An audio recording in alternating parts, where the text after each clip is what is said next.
Bismillahirrahmanirrahim. Assalamualaikum warahmatullahi wabarakatuh. Alhamdulillah. Wassalatu wassalamu ala rasulillah. Wala hawla wala quwwata illa billah. Rabbi shrah li sadri wa yassir li amri wahlul 'uqdatam min lisani yafqahu qawli, amma ba'd. Ingkang kinurmatan guys dan mawon anggota pengajian napa Bu namanya for sama Ar-Rahim Mushola Ar-Rahim ingkang dimuliakan Allah. Pertama-tama marilah kita memanjatkan puji syukur kehadirat Allah Subhanahu wa taala yang telah memberikan rahmat dan nikmat kepada kita semua sehingga kita semua bisa berkumpul di majelis yang mulia ini, di majelis ilmu yang mulia ini. Kata Nabi Muhammad SAW, man salaka thariqan yaltamisu fihi ilman sahalallahu lahu ilal jannah. Barang siapa yang menempuh jalan untuk menuntut ilmu, maka Allah akan memudahkan jalannya menuju surga. Semoga kita semua termasuk orang-orang yang dimudahkan jalannya oleh Allah menuju surga, dan termasuk orang-orang yang diridhokan surga. Amin, Allahumma amin. Kemudian yang kedua kalinya, selawat serta salam marilah kita aturkan kepada junjungan kita Nabi Agung Muhammad SAW yang senantiasa kita nantikan syafaatnya di akhirat kelak. Biqaulina Allahumma sholli ala Muhammadin wa ala ali Muhammad. Bapak Ibu yang dimuliakan Allah, jadi saya izin dipanggil Ustazah. Masih belajar Bapak Ibu. Baik, pada pertemuan kali ini saya ingin membahas bersama-sama, memurojaah bersama-sama tentang kandungan atau tafsir dari surah Al-Fatihah. Karena surah Al-Fatihah itu termasuk surah yang terpenting dalam kehidupan beragama kita. Karena kata Nabi Muhammad bahwa pembeda orang Islam dan orang kafir itu di sholatnya. Sedangkan sholat apa syaratnya? La yasihul sholat illa bil Fatihah. Sholat tidak akan sah kecuali ada bacaan Al-Fatihah. Kalau bacaan surah yang lain kan sunnah gitu. Al-Fatihah kan wajib. Nah, sehingga pemahaman kita terhadap Al-Fatihah nantinya diharapkan bisa meningkatkan kualitas sholat kita. Karena itu kan dibaca setiap hari, minimal berapa kali sehari? 17 belum lagi nanti ditambah sholat-sholat sunnah yang lain, sholat tahajud, sholat duha, ba'diyah, qobliyah, dan lain sebagainya. Nah, maka dari itu pemahaman kita terhadap sholat Al-Fatihah menjadi sangat penting karena tadi berhubungan dengan kualitas kita atau kualitas sholat kita. Nah, sebelum masuk ke dalam pembahasan surah, Al-Fatihah itu punya nama lain yang sangat banyak, tapi nggak akan dibahas semuanya, beberapa saja yang mungkin terkenal. Nah, biasanya sesuatu yang punya nama banyak itu adalah sesuatu yang penting. Contoh gampangnya di Indonesia niku nasi niku macam-macam. Kalau di barat orang nyebut nasi cuma rice. Mbuh niku gabah, mbuh niku beras, mbuh niku pemateng, rice. Rice niku kan bahasa Inggrisnya rice. Tapi nek di Indonesia wonten nasi lewet, nasi napa melih? Nasi goreng, nasi bakar. Lah niku nasi napa niku? Nasi aking. Dan nasi-nasi yang lain, karena memang nasi penting buat orang Indonesia menjadi makanan pokok sehingga punya nama-nama yang banyak. Begitu juga dengan misalnya bir nyun sewu. Misal di barat itu minuman bir itu namanya macam-macam, bisa sampai ratusan. Tapi di Islam cukup dengan khamr. Karena itu tidak maksudnya orang Islam tidak mabuk, seperti itu. Tapi kalau di barat itu kan sudah menjadi kesehariannya sangat dekat dengan alkohol, sehingga di sana minuman bir itu namanya macam-macam. Kalau di Indonesia boten, karena kebiasaannya tidak, ya mungkin sebagian kecil sekali tapi sebagian besar insya Allah tidak. Sehingga ya tadi kalau namanya punya nama lain banyak, maka dia menunjukkan sesuatu yang penting. Baik, nama ini ada pemandangan. Nama yang pertama yang kita kenal yaitu Al-Fatihah itu sendiri. Al-Fatihah itu sendiri berasal dari kata Fatahah, yang artinya apa? Ada yang tahu? Membuka. Karena Al-Fatihah menjadi pembuka, kan pertama pertama ya, pembuka dalam Al-Quran. Seakan-akan kalau kita mau menyelami Al-Quran, ya kita mau pasti akan menemukan Al-Fatihah dulu di awal ya. Tapi bukan berarti ayat yang pertama turun ya, dibedakan ya. Ayat yang pertama turun itu surah Al-Alaq. Al-Alaq, Iqra bismi rabbikal ladzi khalaqal insana min 'alaq, dan sampai ayat kelima. Itu surah yang pertama kali turun sebagai tanda Muhammad diangkat menjadi rasul. Tetapi kalau Al-Fatihah itu sebagai pembuka, bukan sebagai ayat pertama turun. Artinya pembuka ya, ditaruh di paling depan. Sehingga disebut dengan Al-Fatihah. Nah, kemudian yang kedua, nama lain dari Al-Fatihah adalah Ummul Kitab atau apa Ummul Quran. Ummul itu apa? Ibu, ya. Jadi ibunya Al-Quran, ibunya kitab. Kenapa disebut ibu? Jadi Bapak Ibu, Al-Quran itu kalau mau dipadatkan ya, itu ajarannya hanya mencakup 3 hal. Yang pertama seputar tentang akidah. Yang kedua tentang hukum-hukum atau ibadah. Yang ketiga tentang kisah-kisah, gitu. Jadi kan kisah-kisah masa lalu, kisah-kisah nabi, kisah-kisah umat terdahulu. Nah ini 3 niku sing wonten ing Al-Qur'an secara garis besar, sehingga itu ada semua dalam surah Al-Fatihah, sehingga disebut sebagai induknya. Seolah-olah 113 surah yang lain itu sebagai anaknya, nah, kurang lebih seperti itu, gitu. Sedangkan Al-Quran sebagai Al-Fatihah sebagai induknya atau ibu dari Al-Quran. Kemudian nama yang ketiga adalah Sab'ul Mathani. Ini di Al-Quran disebutkan sendiri, Sab'ul Mathani. Sab'ul Mathani niku artinya 7 ayat yang diulang-ulang. Kan diulang-ulang terus ya, kita sehari-hari bacanya. Walaupun nanti perhitungan 7-nya ada 2 cara Bapak Ibu. Cara yang pertama, kalau Bapak Ibu ada Al-Quran atau mungkin bawa HP di Al-Quran, saya dicek sambil disimak niku. Yang pertama, perhitungan yang pertama ada 7 ayat. Yang pertama, Bismillahirrahmanirrahim. Itu ayat pertama. Bapak Ibu bisa dicek di Al-Qurannya, pastikan Bismillah kemudian angka 1. Bismillahirrahmanirrahim. Tapi surat yang lain ya apa enggak? Boten, hanya di Al-Fatihah saja.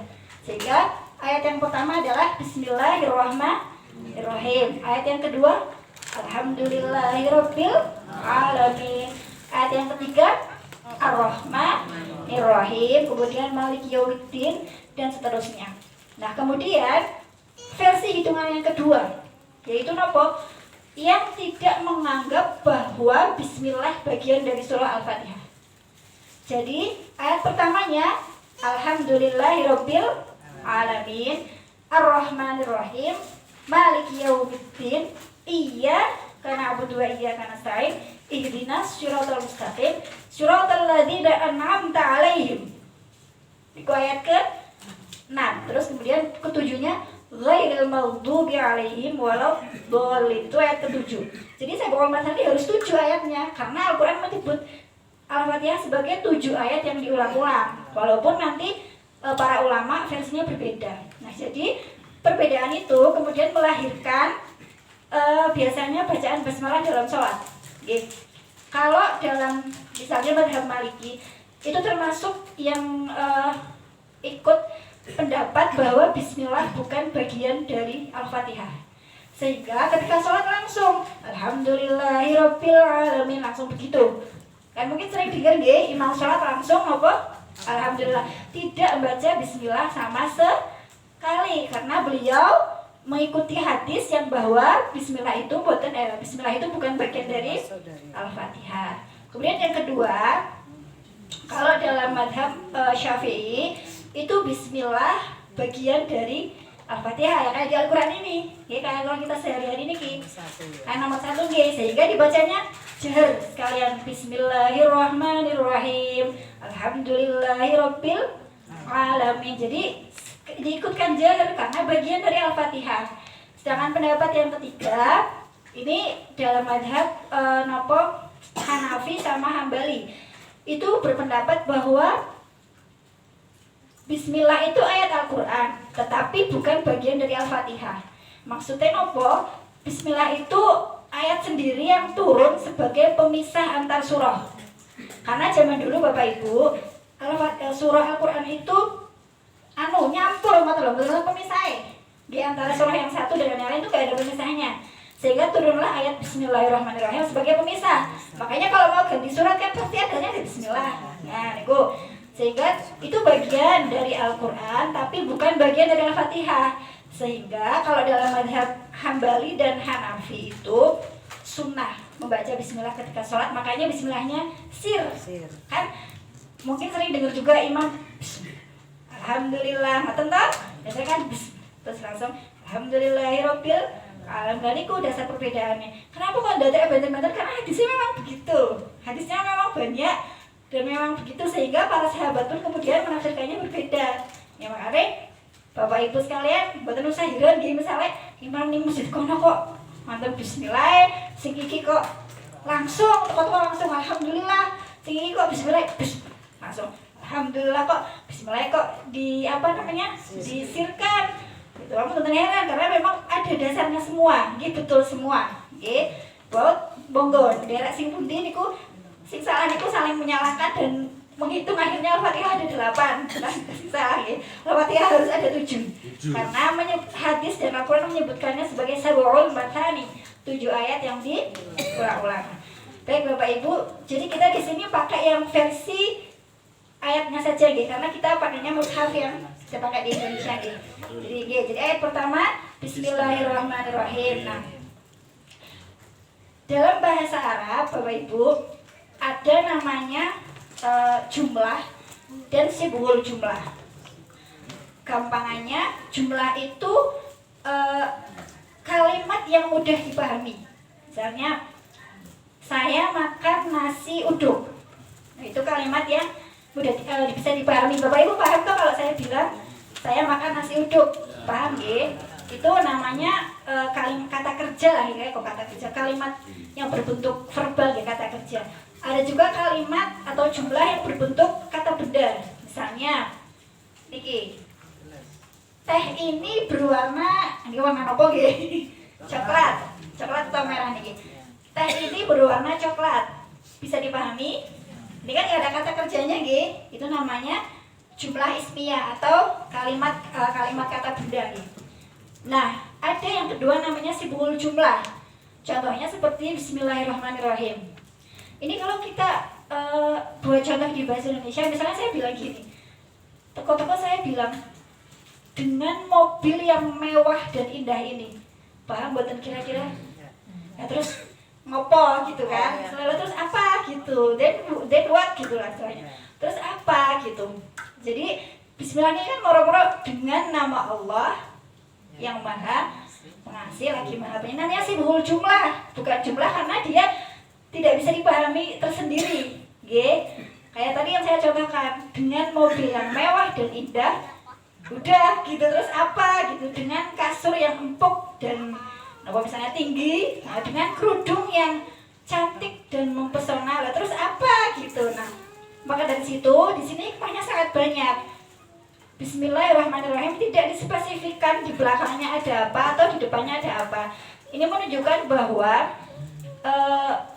kita itu setiap aktivitasnya itu dimulai dengan bismillah. Karena tidak dispesifikkan. Allah menurutnya tidak spesifikkan. Apakah saya mau tidur bismillahirrahmanirrahim, kan tidak. Jadi di belakangnya itu ada kalimat yang istilahnya semuanya itu kita melakukannya dengan bismillah. Jadi misalnya saya mau minum gini, kan saya langsung gini, bismillahirrahmanirrahim. Itu kan di belakangnya ada kalimat saya mau minum dengan nama Allah yang maha pengasih lagi maha penyayang. Saya mau ke pasar dengan mobil yang indah dan mewah. Kan begitu, nggak usah dipahami. Nah, itu rahasianya kenapa Bismillahirrahmanirrahim, karena Allah ingin semua aktivitas kita itu tidak lepas dari Allah. Makanya selalu diawali dengan Bismillah. Tapi kan di Al-Qur'annya tidak disebutkan secara spesifik Bismillah itu apa ya, karena semuanya aktivitas kita selalu melibatkan Allah. Bismillah. Nah, itu namanya sibul jumlah. Nah, apa konsekuensinya jika kita mengawali semua perbuatan baik kita dengan bismillah? Yang pertama, menjadikan kita sadar bahwa perbuatan kita itu diawasi terus oleh Allah. Nggih. Kan wagu misalnya ameh mencuri kok bismillah kan mesti hatinya aku kawah sendiri toh nggih Bapak Ibu nggih. Maka bismillah itu maksudnya biar kita tuh selalu membangun kesadaran bahwa semua aktivitas kita itu selalu diawasi dan terlibat dengan Allah. Kemudian yang kedua, fungsinya bismillah adalah mengharapkan berkah. Dalam surah Ar-Rahman itu ada tabarakasmu rabbika dzil jalali wal ikram. Itu maksudnya apa? Dengan menyebut nama Tuhanmu itu akan bisa berkah. Jadi nama Allah niku berkah Bapak Ibu. Nggih, nama Allah itu memberikan berkah kepada kita. Berkah niku napa? Ziyadatul khair, tambahnya kebaikan. Kayak misalnya dapat rezeki walaupun misalnya nggak 2 digit tapi berkah. Jadi akan merasa apa hatinya? Tenang, syukur, adem ayem nggih. Tapi kalau misalnya rezeki sing misalnya hasil korupsi nggak berkah, ya ada aja gitu. Entah dia jadi sifatnya jadi rakus atau anak istrinya dilalah, ya kan dikasih makan sama harta sing boten berkah kan ada saja lah biasanya kira itu namanya tidak berkah. Tapi orang yang gajinya ngepas tapi benar banyak dapat berkah, dia kerjanya benar, tidak meninggalkan sholat dan lain sebagainya. Kemudian dalam rezekinya itu ada berkah sehingga adem ayam tentrem, tidak punya utang, tenanglah pokoknya makan sama tempe aja tuh udah mantap. Ya mantap nih, luar biasa. Nah kemudian yang ketiga adalah selalu melibatkan Allah dalam setiap urusan kita.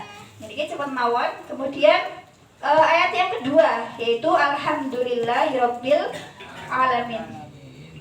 Jadi alhamdulillah di sini kalau di terjemahan Quran Indonesia itu kan segala puji bagi Allah. Jadi yang sebenarnya yang lebih komprehensif itu alhamdulillah itu artinya nopo al-madah wa syukru. Jadi ada syukur dan ada pujian. Ya karena dalam alhamdulillah itu kan kita nggak kan ada orang yang muji tapi nggak syukur. Gitu, ada orang yang cuma muji aja tapi nggak berterima kasih kan ada. Nah kalau alhamdulillah itu ada keduanya Bapak Ibu. Jadi kalau Bapak Ibu sholat diresapi niku selain muji keagungan Allah juga syukur alhamdulillah. Kan misalnya nopo nggih, misalnya lihat sesuatu sing gol misalnya main bola, ayo gol, alhamdulillah, itu kan luar biasa nggih. Nek ucapnya kan luar biasa nikmatnya. Alhamdulillah aja itu gak cuma muji Allah, tapi ada syukur sehingga alhamdulillah itu ada punya mengandung dua unsur tadi, al-madah wa syukru. Kalau pujian itu namanya al-madah, kalau syukur itu asyukru. Jadi alhamdulillah itu ada al-madah wa syukru. Ada alhamdulillah. Kenapa Allah dipuji ya? Karena Allah itu Rabbul Alamin. Nggih, Rabb niku napa sih? Rabb niku nggih macam-macam maknanya. Rabb sebagai pendidik juga bisa. Rabb itu kan nanti turunan katanya ada tarbiyah, Robbi, murabbi, tarbiyah nggih. Tarbiyah itu kan apa? Pendidikan. Jadi Rabb itu bahasanya sebagai pendidik, sebagai pemelihara. Ya pokoknya dari semua itu, dari semua keagungan itu disingkat jadi satu Tuhan. Dah gitu gampangnya nggih. Tuhan semesta alam. Jadi sebagai pendidik, sebagai pengatur sehingga karena keagungan yang luar biasa itu kemudian pantas bahwa zat itu atau Allah itu mendapatkan apa? Pujian. Nah, kemudian yang kedua nih Ar-Rahmanir Rahim. Nah, nerjemahkan itu sebenarnya nek di Indonesia itu kan yang maha pengasih lagi maha penyayang. Padahal kalau dipikir-pikir kasih dan sayang itu sama enggak Bapak Ibu? Sama nggih, kasih dan sayang itu kan sama nggih.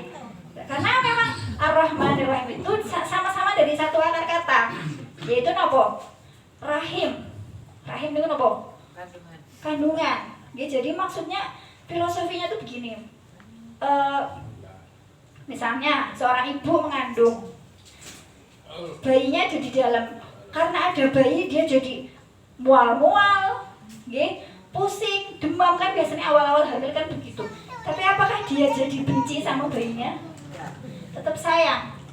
Walaupun semakin gede semakin nendang-nendang, aduh, bikin boyokan terus, tapi kan tetap sayang. Walaupun bayi yang dalam itu kan nggak melihat bentuk sayangnya kita misalnya dengan selama hamil makan makanan sehat terus, rajin olahraga, pokoknya disayang.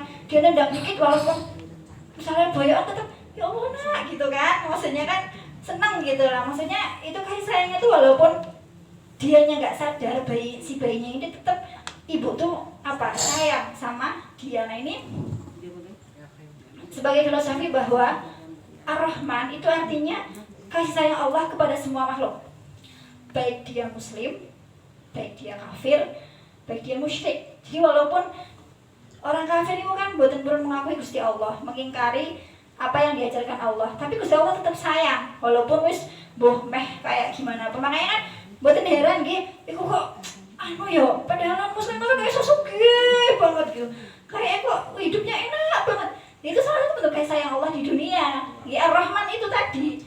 Jadi Ar-Rahman itu tadi 4 menit. Oh 4 menit gitu. Ya singkat aja nih. Jadi Ar-Rahman itu kasih sayangnya Allah yang ada di dunia kepada semua makhluk. Nah Ar-Rahim itu kasih sayang Allah kepada, atau kasih sayang Allah yang sifatnya kekal hanya kepada orang-orang yang beriman di akhirat nanti. Jadi yang nggak beriman nanti di akhirat mendapat balasan, nggak dapat rahmannya Allah lagi. Tapi ketika di dunia dapat, walaupun dia nggak bertakwa, walaupun dia coronek bayi, walaupun dia nendang-nendang di perut, walaupun dia apa sih, Allah tetap sayang. Masya Allah, luar biasa kasih sayang Allah. Kemudian Maliki, Ar-Rahim tadi kasih sayang Allah yang untuk orang beriman di akhirat nanti, atau kasih sayang Allah yang sifatnya kekal. Kalau Ar-Rahman itu kasih sayang Allah kepada semua makhluk di dunia. Tapi Ar-Rahim itu khusus untuk orang yang beriman. Nanti di akhirat nanti ya. Semoga kita semua dapat ya, insya Allah, amin. Kemudian ini jangan ngomongin jadi cepat aja nih. Ayat yang keempat, Maliki Yaumiddin. Jadi dari awal tadi kan kita sudah muji Allah, mengenal Allah dengan sifat yang baik-baiknya gitu. Sehingga kita kan, oh ternyata indah banget gitu. Nah dalam Islam itu iman itu harus imbang. Ada namanya roja, ada namanya khauf, ada namanya harapan, dan ada juga harus ada rasa takut. Karena nek boten akibatnya nopo bisa menyepelekan agama atau ajaran Allah. Jadi misalnya, halah Gusti Allah Maha Rahman Rahim ini siapa tuh maksiat saya kalau gak tobat. Kan bahaya nggih, karena yang dikenal cuma Rahman Rahimnya aja, nggih. Karena Allah ki Maha Pengasih, ora apa-apa. Sekarang ini dulu deh, mesrat dulu. Nanti kalau udah dapet langsung tobat gitu kan, akhirnya jadi nopo nggih? Menyepelekan, karena yang dikenal cuma oh Gusti Allah pokoknya Maha Pengasih, Maha Penyayang, pasti nanti tobatmu diterima, wis anggur maksiat saya apa-apa. Akhirnya jadi bahaya. Nah, kemudian di ayat keempat ini kita dikenalkan dengan sifat Allah sebagai penyeimbang, yaitu Maliki Yaumiddin. Sebagai apa? Terjemahannya apa yang berikut? Sebagai raja atau menguasai hari pembalasan. Nek kita mikir hari pembalasan itu kan pembalasan. Nek kita mikir hari pembalasan itu kan sing muncul rasa apa? Takut nggih. Makanya tadi ada roja itu harapan, karena kasih sayang Allah, dan khauf itu harus ada rasa takut. Biar kita tuh imbang, berimannya tuh imbang. Jadi karena Maliki Yaumiddin, ad-din itu kan satu akar kata dengan dainun, hutang nggih. Jadi selain kita diutangi sama Allah, Maliki Yaumiddin itu nanti hari kita harus pay back. Harus nyaur, mempertanggungjawabkan semua yang sudah Allah berikan kepada kita. Kalau dalam hadis itu meliputi 4 hal: umur, harta, ilmu, dan tubuh kita. Itu digunakan untuk apa? Itu yang nanti harus kita pay back sama Allah, dipertanggungjawabkan di hadapan Allah, sehingga disebut Maliki Yaumiddin. Otomatis kalau bercerita tentang Yaumiddin kan pasti kita ada rasa takut, wedi sing. Apalagi kalau menceritakan tentang ayat-ayat tentang hari akhir, hari kiamat. Nah, setelah Maliki Yaumiddin, kemudian iya karena butuh iya karena saya. Ini perlu saya tekankan Bapak Ibu. Iyaka itu di situ ada tasydid dianya nggih. Itu kan artinya apa? Hanya kepadamu. Tapi kalau tasydidnya hilang, hati-hati nih nggih. Kok baca iyaka itu artinya berubah. Jadi syamsun atau doun, matahari atau cahaya. Hari mainnya jadi nopo? Matahari, kami kan jadi fatal gitu. Makanya ketika itu tuh harus hati-hati banget. Makanya bahasa Arab tuh hilang tasydidnya dikit aja tuh maknanya udah bisa berkebalikan. Iya Kak, makanya saya ada yang ngajari anak saya tuh sampai iya Kak gitu deh. Iya, berarti biar dia tuh terbiasa gitu dari kecil lisannya supaya iya Kak. Jadi dia kan harus jadinya iya Kak sampai kayak gitu. Maksudnya biar menekan-nekan itu secara dari segi lafadznya. Nah, Iya kan. Iya Kak, iya Kak. Y-nya tuh 2 kalau bahasa Indonesia. Bukan I-Y-A-K tapi I-Y-Y-A-K. Iya Kak. Kalau iya Kak itu artinya di Syamsun atau nama lain dari apa doun, cahaya atau matahari. Itu kan jadi fathah nih. Masa nyembah ke matahari. Nah itu iya Kak, hanya kepadamu kami menyembah. Wa iyyaka nasta'in, dan hanya kepadamu kami memohon pertolongan. Jadi setelah kita memuji, kemudian mengenal sifat Allah, kita baru nih deketin diri sama Allah. Ya Allah, hanya kepadamu lah kami menyembah. Itu kan kalau diresapi luar biasa ya Bapak Ibu.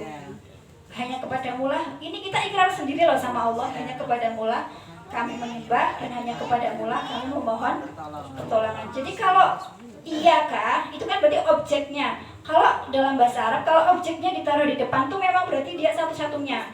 Kalau di belakang, misalnya saya sayang kepada Sansa dan ibu. Kalau di belakang kan jadi bisa banyak objek, okay? Tapi kalau ibu diceritakan di awal, saya sayang kepadamu. Itu kan mau nambahin kalimat jadi susah. Cekap? Oh, okay. Baik, begitu nggih. Kemudian nih satu lagi nih tanggung. Nggih. Jadi tadi ini sampai ke 5 aja nggak apa-apa. Wa iyyaka nasta'in, dan hanya kepadamu lah kami mohon pertolongan. Dalam bahasa Arab kalau tidak ada spesifikasinya itu berarti artinya umum. Artinya kita tuh bisa minta tolong apa aja sama Allah. Makanya ketika sholat, ketika iya kan abu dua iya karena nasta'in itu dalam hati, tapi kamu diucapkan ibu madangi mami iya kan abu dua iya karena nasta'in, ya Allah bojoku ki muga-muga jorewah napa pripun amun diucapkan nggih, mesti dalam hati aja. Bebas mau minta urusan dunia, ya Allah lancarkan pekerjaanku, ya Allah naikkan jabatanku, ya Allah berikan aku mobil misalnya, dan itu boleh aja. Ya karena di sini dalam hati, karena tidak dispesifikasikan nasta'innya itu kepada apa. Tapi kemudian di ayat selanjutnya ihdinas syiratal mustaqim, Allah ngingetin bahwa jangan sampai lupa minta satu hal yang sangat penting. Yang kalau satu ini gak diminta, yang lain-lain tadi itu percuma. Oke, itu apa mintanya? Ihdinas syiratal mustaqim. Iya, jadi ini juga perlu saya bahas bahwa ihdina itu nanti ada 2 dalam Al-Quran.